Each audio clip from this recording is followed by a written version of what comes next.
Hey everybody, welcome to today's presentation for caregiver training and education. This topic is on resilience and mindfulness. My name is Amy Blackburn. I'm the program manager in the Family Caregiver Support Program at St. Barnabas Senior Services. And I would also like to introduce our team. Olga, Valerie, and Michelle are our three case managers. And if you have any questions, you can always contact your assigned case manager, or if you want like a copy of these slides, they can send this to you as well. So why is resilience and mindfulness important, especially right now during the pandemic? First, we're going to talk about mindfulness. So what is mindfulness? Mindfulness is an awareness of the inner experience and outer environment. And these definitions specifically about mindfulness were taken from a study called Psychological Mechanisms Driving Stress Resilience in Mindfulness. So pretty much everything you read on resilience, it's associated with mindfulness and the importance of mindfulness to be able to build your resilience. So this study is a randomized controlled trial, which means that it's the highest level of research method that you can have. It actually, when you do have outcomes from this type of study, you actually show a cause and effect relationship.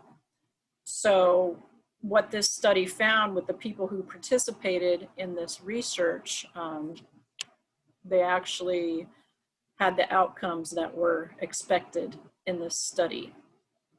So mindfulness is the practice of being in the moment with the attitude of acceptance. The attitude of acceptance is a very important aspect of that mindfulness. You can train yourself to be more mindful in that way, to monitor your inner and outer environment, and also to accept what's happening inside of you and outside in your environment. And this helps you to develop coping skills. So what they mean by monitoring is being able to focus or return your attention when your mind wanders. So we all kind of have those squirrel moments. So being mindful of when that happens, and you practice that and you get better and better at it, it improves your overall mindfulness. The concept of acceptance is being open to what's happening and not reacting. So non-judgmental perceptions, that's the terminology that they use in this particular research study. Acceptance is non-judgmental perceptions of what's happening inside of you and what's happening in your outer environment. And these are things that are particularly important for family caregivers. And the purpose of meditation is to develop mindfulness and acceptance skills training. So that's part of what they did in this study. So the intervention that the people who participated in the study participated in consisted of 8 weeks of very specific meditation training. At the beginning of the 8 weeks, the participants assessed their rate of stress and their non-judgmental perceptions 5 times daily for 3 days straight, so that they could get a baseline of where they were starting at. And they participated in weekly group classes for 2 hours. It was once a week for the 8 weeks. And then for 6 days a week, they would practice for 45 minutes on their own. And then at the 6th week, there was a 1-day, 7-hour retreat focusing on the skills that they learned and how they're using those skills, these mindfulness skills they learned through meditation training in their daily life.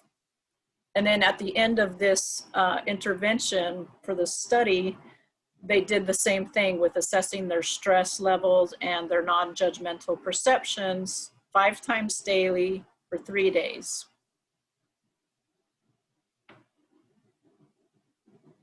So this is what they found as far as the outcomes in this study. What do these training skills do? These training skills they learned on meditation and mindfulness. It helps us to notice our own thoughts, feelings, and sensations without trying to suppress, avoid, or reject them, which is a natural tendency for all of us, to try to suppress or avoid or reject particularly negative or unpleasant feelings or things happening in our environment. It supports and creates an attitude of acceptance, so this type of training. And it provides us the ability to not attempt to control what's uncontrollable because we are judging our response or the situation.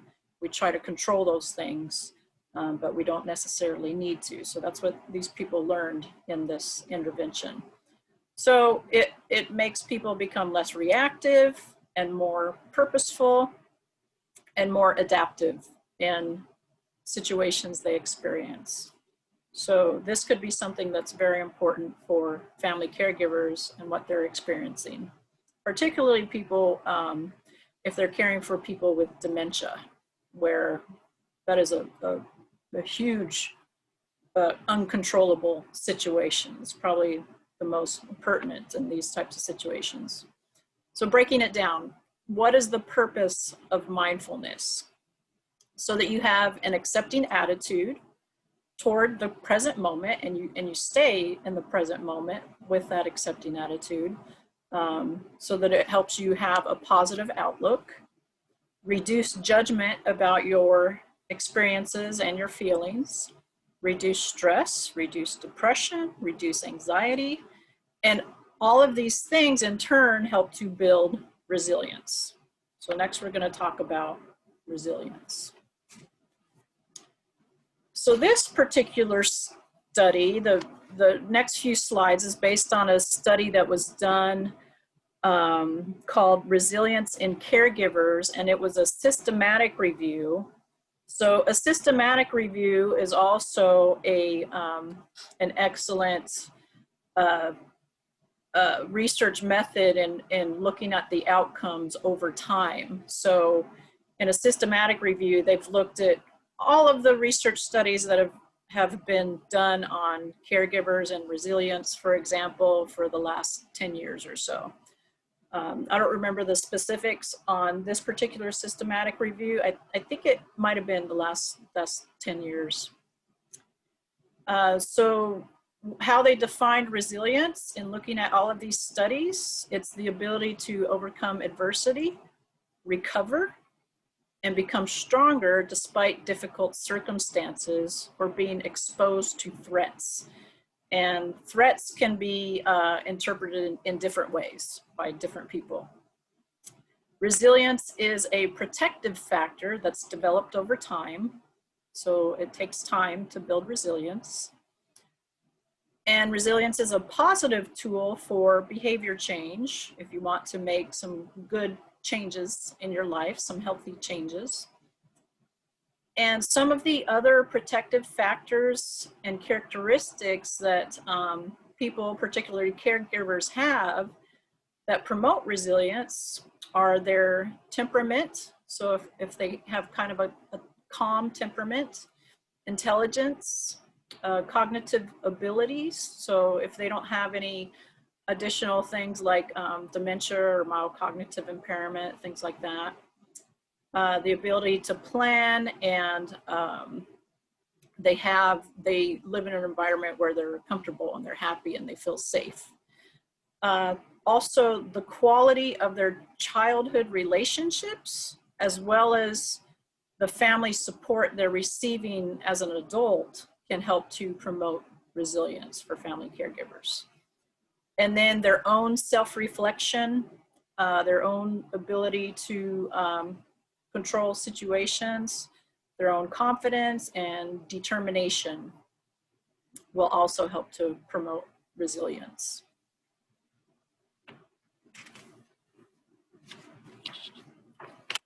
So resilience and family caregivers specifically, when family caregivers have resilient coping skills, they're able to solve problems easier, they're able to adapt, they have emotion-focused coping strategies. So if they're experiencing a lot of stress and caregiver burden, they're able to focus specifically on emotions like depression and anxiety and help to reduce those things that they're feeling from those.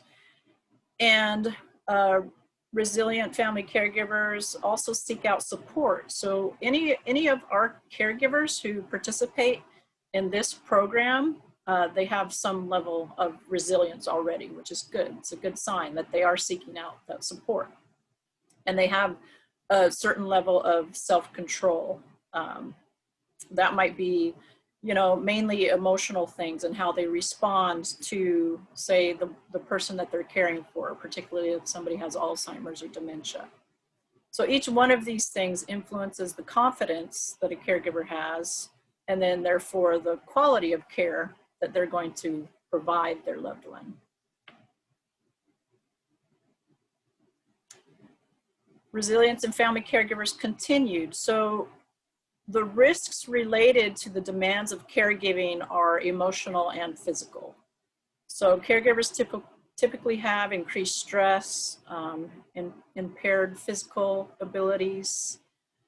A lot of times those emotional demands will be so heavy that they end up turning into physical impairments, things like high blood pressure, arthritis, back pain, stuff like that. Resilient family caregivers have a tendency to want to increase their personal strength when they do see that they start to have these physical impairments. They want to enhance their spirituality so that they have a different type of, say, emotional foundation to be able to have the patience to take care of their loved one. And then family caregivers also will encourage emotional communication within their family system, because that's something that's very important for them to be able to build and develop and maintain that resilience. So each one of these things, and even though there's risks associated with the demands of caregiving, that actually helps to build that resilience, because if they didn't feel that, then they wouldn't have feel the need to kind of enhance and improve these other things in their lives.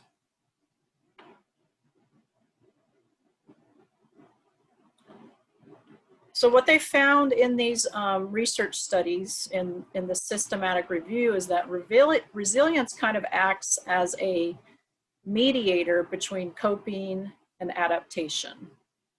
And they, in these different studies, they evaluated resilience by framing specific emotional and cognitive terms. So they measured these things in these people who participated in these studies. They measured depression, anxiety, burden, hopelessness. They measured the caregiver's quality of life, their perceived competence as a caregiver, their self-efficacy and their self-esteem. They measured their post-traumatic growth and any suicidal ideation, and then their positive cognition. So things like searching for information, getting educated, being proactive in those things, and then reinterpretations of things happening, particularly with their loved one, like if they have dementia. So all of the different studies, like one study may have measured depression and anxiety. Another study might have measured quality of life. So all of the different studies measured all of these different things. Okay, just pausing a second here for a discussion break. If anybody has any questions or comments while they're fresh, you can ask now if you'd like. Just remember this is being recorded so that you don't mind if it is being recorded and you speak up. But if not, we'll go ahead and move on. And we're going to look at the outcomes of these studies. So the results of this systematic review: family caregivers with a resilient coping style significantly decreased emotional distress related to a loved one's illness. Because if they have a resilient coping style, maybe they read about the illness that they have, maybe realizing the symptoms of whatever illness they're dealing with their loved one, maybe realizing that those symptoms kind of change their loved one's personality. It helps them to, be a little more patient and not as stressed in the situation. Family caregivers significantly reduced common negative changes that occur in each dimension of wellness. So all of the dimensions of wellness could include physical, emotional, social, spiritual, could even include vocational, environmental. So significantly reduce common negative changes that could occur in each dimension of wellness. That's huge. Family caregivers significantly reduce the emotional and physical burden and demands involved in caregiving. So this is really, really important. Resilience is something that is very important for family caregivers to develop. So what is a resilient coping style? A resilient coping style is a caregiver, or really anybody, who develops skills to control the interpretation of events. So if a caregiver is taking care of somebody with dementia, or even somebody who has decreased mobility, where they've lost a lot of their independence, maybe somebody who's not able to drive anymore, that happens a lot. And that person that they're caring for just is angry and expresses that anger toward the caregiver. The skill to control the interpretation of their loved one and how they're acting out on the caregiver is the ability to know that, it's not that person that they're angry at. It's the situation that they're having to deal with, where they've lost their independence. If they do have dementia, they're confused, and they probably know that they're not thinking straight and they're not remembering things. So it's very frustrating. So a caregiver who's able to control their own interpretation of those things with their loved one, they have that resilient coping style. They're able to control memories of traumatic situations. So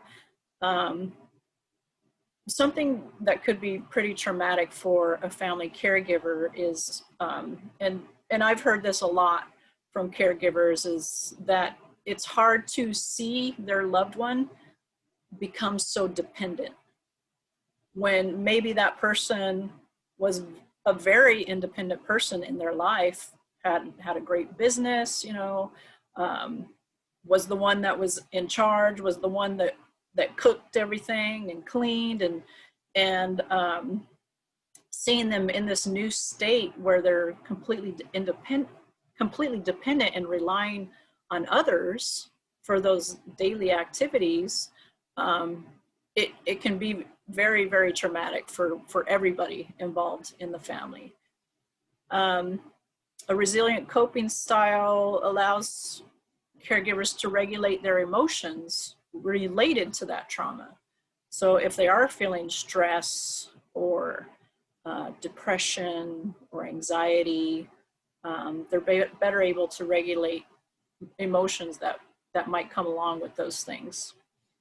They're able to integrate the memory and the emotion of things that have happened positively. They're able to control and manage physical symptoms. They're able to have a positive meaning and understanding on the impact of whatever trauma they might have experienced. And then they have increased self-esteem and self-efficacy. Self-efficacy is the confidence in being able to fulfill a task.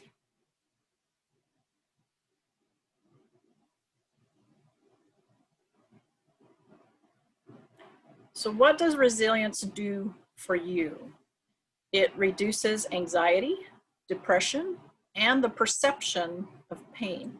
This is what they found in their outcomes from the systematic review of all of these studies that have been done with family caregivers and resilience. It reduces emotional distress by enhancing adaptation. It increases interpersonal relationships and the perception of social support. Now, the perception is something that's really important that people don't often think about.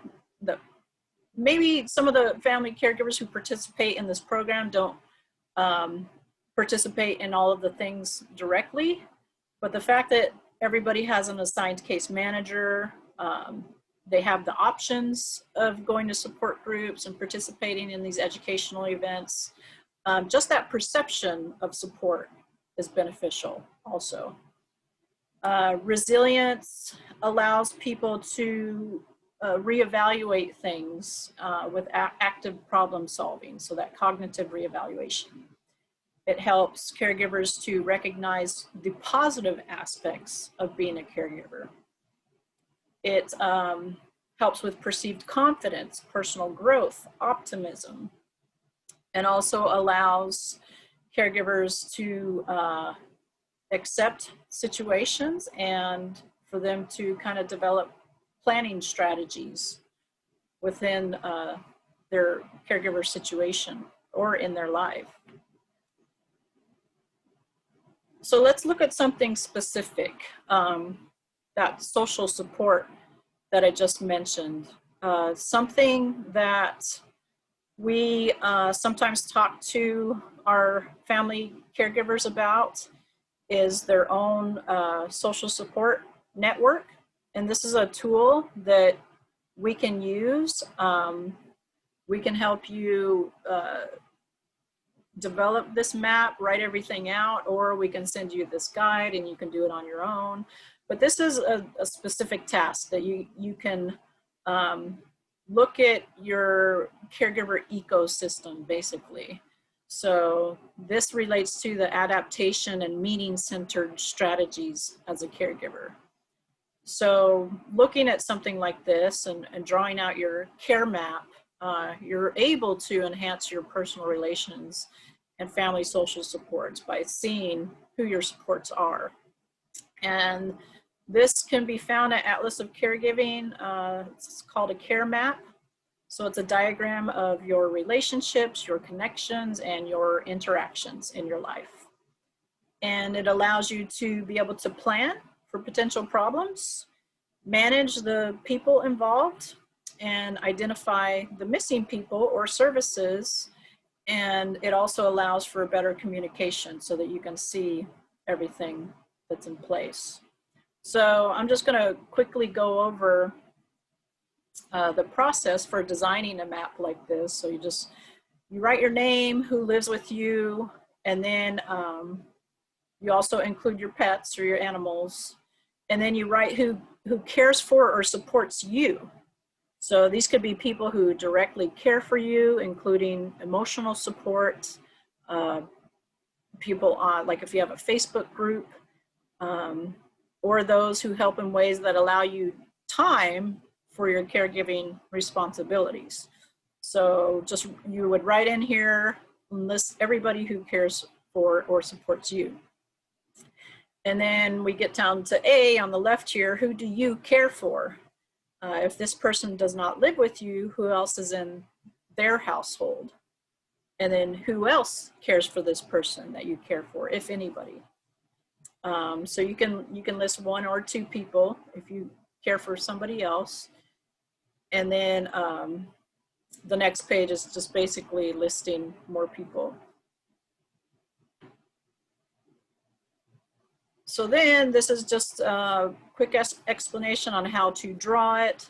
So you basically draw yourself and each person you live with, including any pets, and then you draw a little house around that group. So everybody who lives together.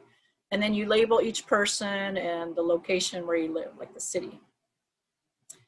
And then on number 2, you draw arrows indicating how often that care happens and in what direction. So in this house, Laura and Tim care for each other, but Laura is probably the caregiver, so the arrow going to Tim is a little bit thicker, so that means she's caring for him more frequently.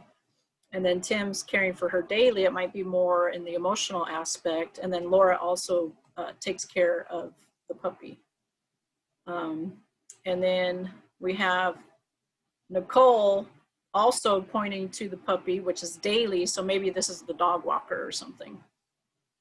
So then we come down here to extended networks. Using the same process, fill in the rest of the drawing with additional individuals outside of your immediate household, and then draw them close to you if they live nearby, or far away if they do not. And then group individuals together if they all live together, or if it's like if you were to draw the St. Barnabas Family Caregiver Support Program, you could draw a little box like with 4 of us in it. So we could be like an extended network. And then you draw arrows amongst them to represent how that care or support happens. They have a symbol here where the triangle represents professionals. The group here, that actually, it says Facebook group, so that's their Facebook group, and it has a dashed line because they might meet weekly. And then the doctor has a dotted line, so that is meeting occasionally. And then Susan is another person that helps take care of Tim. Maybe Susan is Tim's sister or something. So then once you do that, you draw circles around those people. So like the doctor and Nicole, the dog walker, are within that circle around the house because they live nearby. And then like the Facebook group, that's another circle. So all those people live far away. And then Susan might only visit once a week because she lives a lot farther away. So far, for their definition, is more than 2 hours away.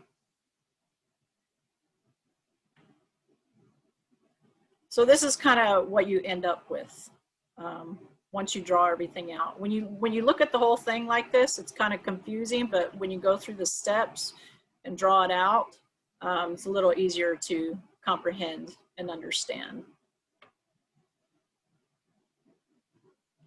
So back to the slide right before this, what does resilience do for you? It increases interpersonal relationships, is what that care map just showed, and the perception of social support. So if you as the caregiver maybe think you're not getting any help, maybe if you drew this map out, you would see in reality how much support you're getting, or you might also see how much support you're not getting and where you need to kind of fill in the holes and where you do need more help.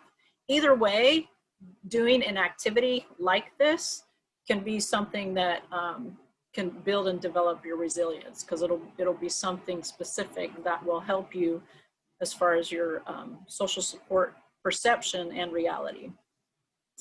So what this does, again, drawing something like the care map, it provides you a way to cognitively reevaluate your situation, and it is active problem solving. It helps you to recognize the positive aspects of being a caregiver. And doing something like drawing out the care map can increase your perceived confidence, your own personal growth, and the optimism within your caregiver situation. So even if you draw out your care map and you don't see a lot of people in your support network, but you are able to kind of, from that, be able to determine who you need in your support network. Either one of those things will increase your optimism and your confidence as a caregiver. And it allows you to plan and accept your current situation. And if you need to change it, have the ability to change it. So that's adaptation. And then overall, these things and a specific activity like this will decrease your caregiver burden.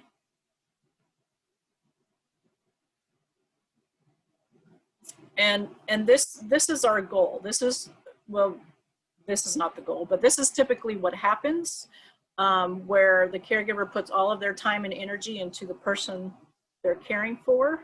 So there's this imbalance, and this is the goal. You want kind of a balance in between caring for your loved one and caring for yourself, because when you do have that, you are able to provide better care for your loved one.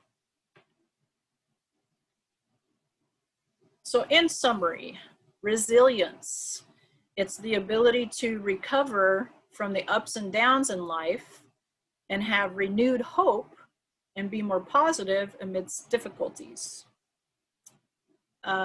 Mindfulness, it's the ability to pay attention to feelings and experiences in that present moment with acceptance and without judgment. And also the ability to notice when you do get distracted and gaining the skill to come back to the present moment. And when you are mindful and present over time, you actually build resilience, which prevents caregiver burnout or stress or anxiety or depression, any of those other things that can be associated with the burnout. And then summary continued, meditation practice helps with mindfulness. There's one, there's another presentation that I found online that talks about the same thing, resilience and mindfulness. It's on the Family Caregiver Alliance website, and the name of the presentation is Genuine Resilience is Closer Than You Think. And the presenter is Roy Reamer, the executive director of the Zen Caregiving Project.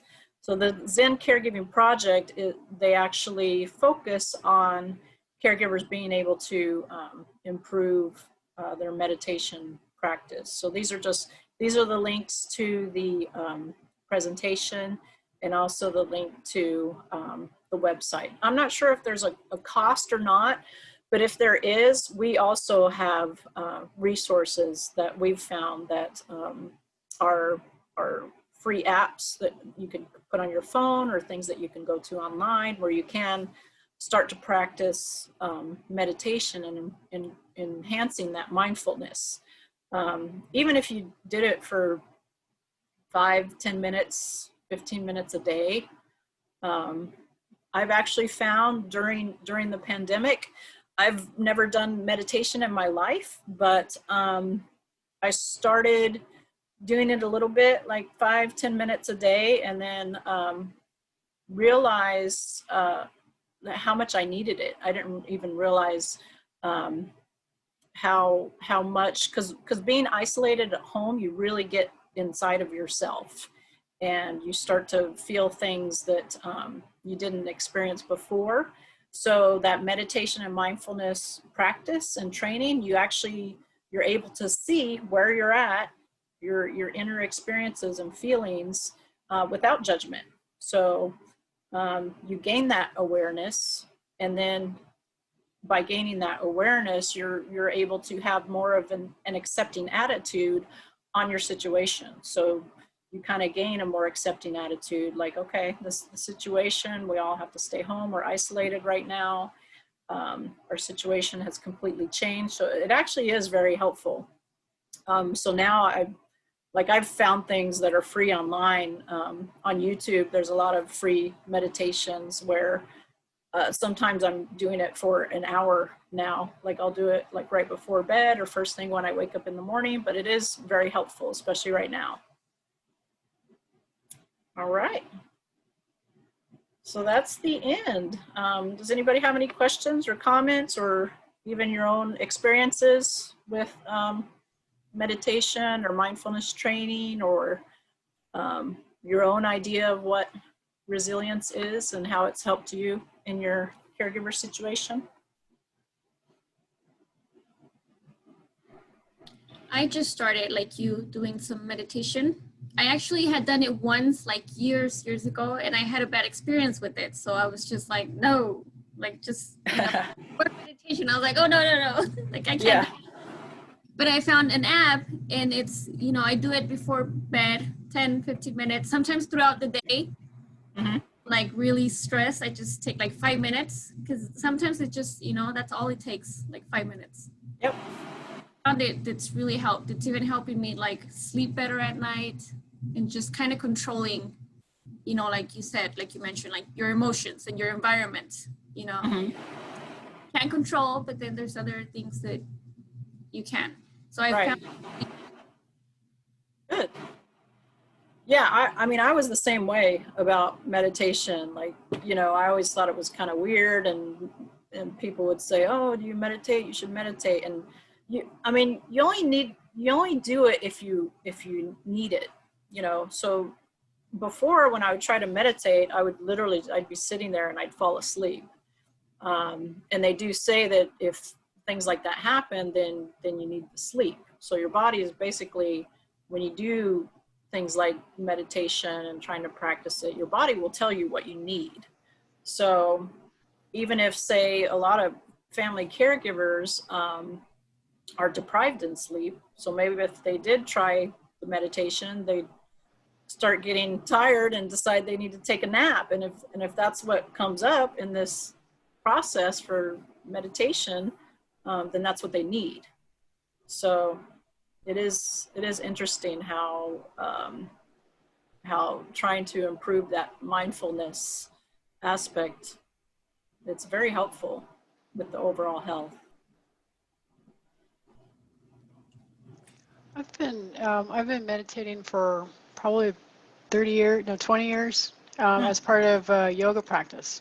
I learned it as part of a yoga practice. So, and there's the focused meditating where we sit down and do our meditation, and then I'm finding maybe in the past few years, 3 or 4 years, what's really becoming very valuable is being able to be mindful throughout the day, being able to just kind of gently monitor my mindfulness. Am I focusing in the moment? Am I off over here? Am I off over here? Just gently kind of checking in with myself consistently through the day, and that's very helpful too. Yeah, good point. I found some meditations on like YouTube, like maybe you can do them like before you go to sleep, like 30 minutes, or in the morning, whatever time you want. They have some pretty good ones that you can listen to, and just try to relax and. Yeah, it actually, I was surprised how much it helped before going to sleep, especially like if a lot has been going on during the day. That's the other thing family caregivers sometimes have a problem with, is just finally being able to relax at the end of the day. So that's another thing that can help. And then doing it first thing in the morning can help kind of with your mindset just for the remainder of the day. So the other thing too, like meditation practice, things like if people are religious, like prayer can be considered meditation. And I've found that family caregivers, a lot of them do pray, and they say that that's what helps them. That is a form of meditation, but at the same time, you're also building that and enhancing that spiritual aspect of your wellness. So that also can help with people's caregiver situation quite a bit. Hi. Can you hear me? Yep. Yes. That's true with regards to spiritual activities. It helped me a lot and regain my strength spiritually and emotionally.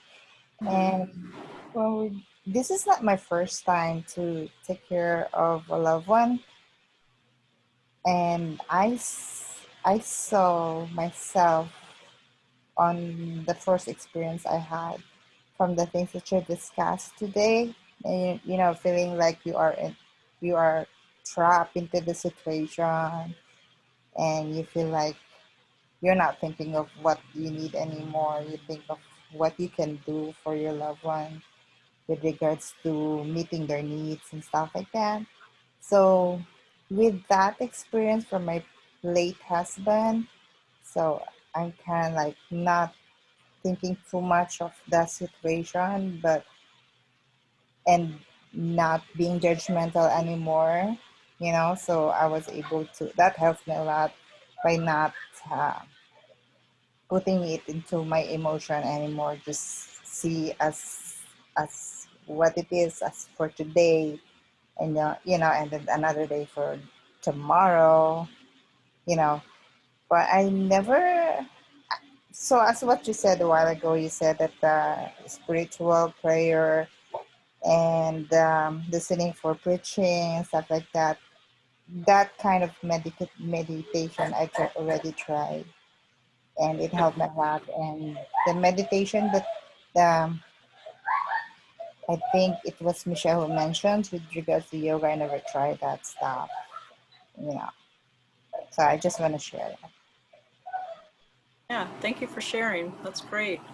Yeah, and it sounds like, you know, just what they say about resilience is it's a process, and it's something that kind of builds up day by day. And it sounds like that's what you kind of did, was just take it day by day. I mean, that's all you can do, and then kind of recognize where you're at day by day and week by week and month by month, and just kind of reevaluate um, how you've kind of grown to that spot and either improved or um, are struggling. So it's always good to reevaluate, and what is meant by meditation practice. And this can be done in actual meditation sessions. It can be done in yoga. It can be done when you pray.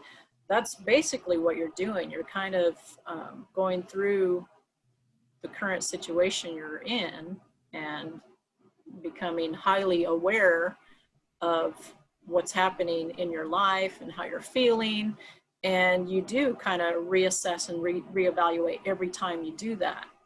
So there is kind of an acceptance that happens with your situation and your feelings as that happens daily.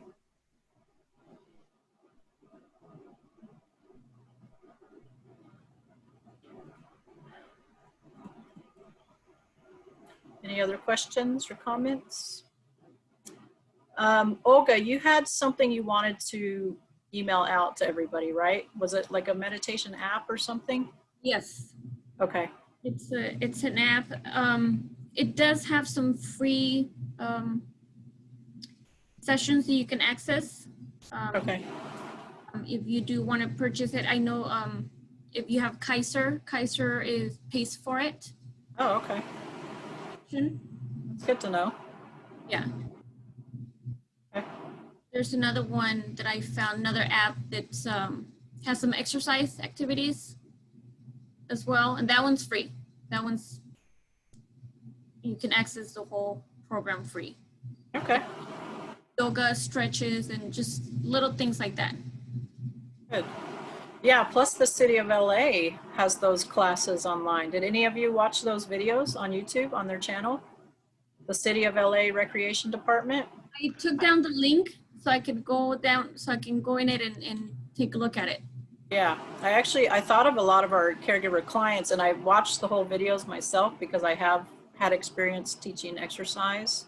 And I wanted to watch the videos just to kind of assess if it would be appropriate for our clients. And I think the like the chair exercise video isn't just chair exercise. Like this woman, the instructor, she's moving. So you would get a pretty good workout. So that might be something too that we can refer out and send to some of our caregiver clients. Yeah. And there's also a yoga and meditation video too. I didn't get a chance to look at that, but I mean, it's a good resource. There's a lot of videos on there that they're recorded. Yeah, there's another good one if you Google Chloe Tings.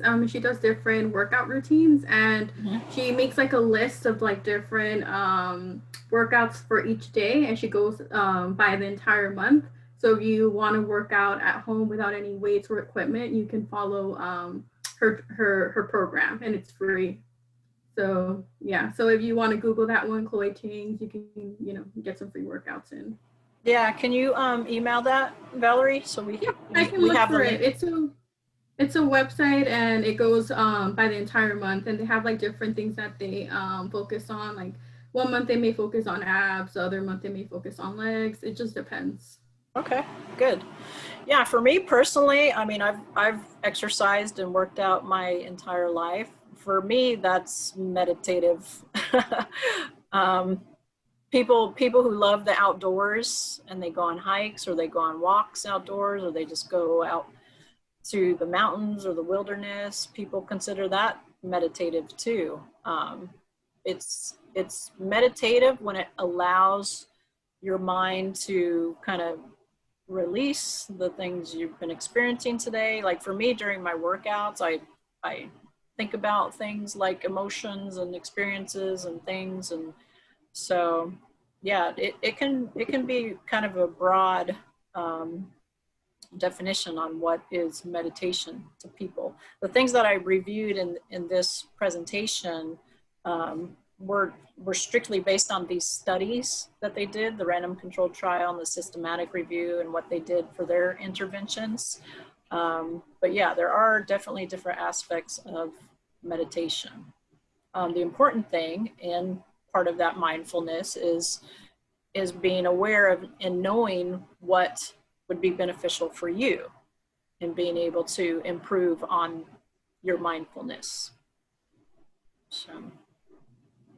Yeah, I've noticed even some clients like taking up a hobby, like that's something that helps kind of not think about their caregiving stress and help them release some of that. Yep, for sure. Puzzles, some people like puzzles. Sometimes it's games for people, like those cognitive games. Crocheting, sewing. Crochet, yeah. Yeah. I mean, even cooking, you know, some caregivers do like to cook and prepare nutritious meals, and so. All right. Well, if there's no other questions or comments, I'll go ahead and stop the recording. Thank you, everybody, for joining today, or if you watch the recording, thank you for watching. This is going to be also posted up on our website, and we're going to, once everything's posted on our YouTube channel, we're actually putting together a YouTube channel for all these recordings.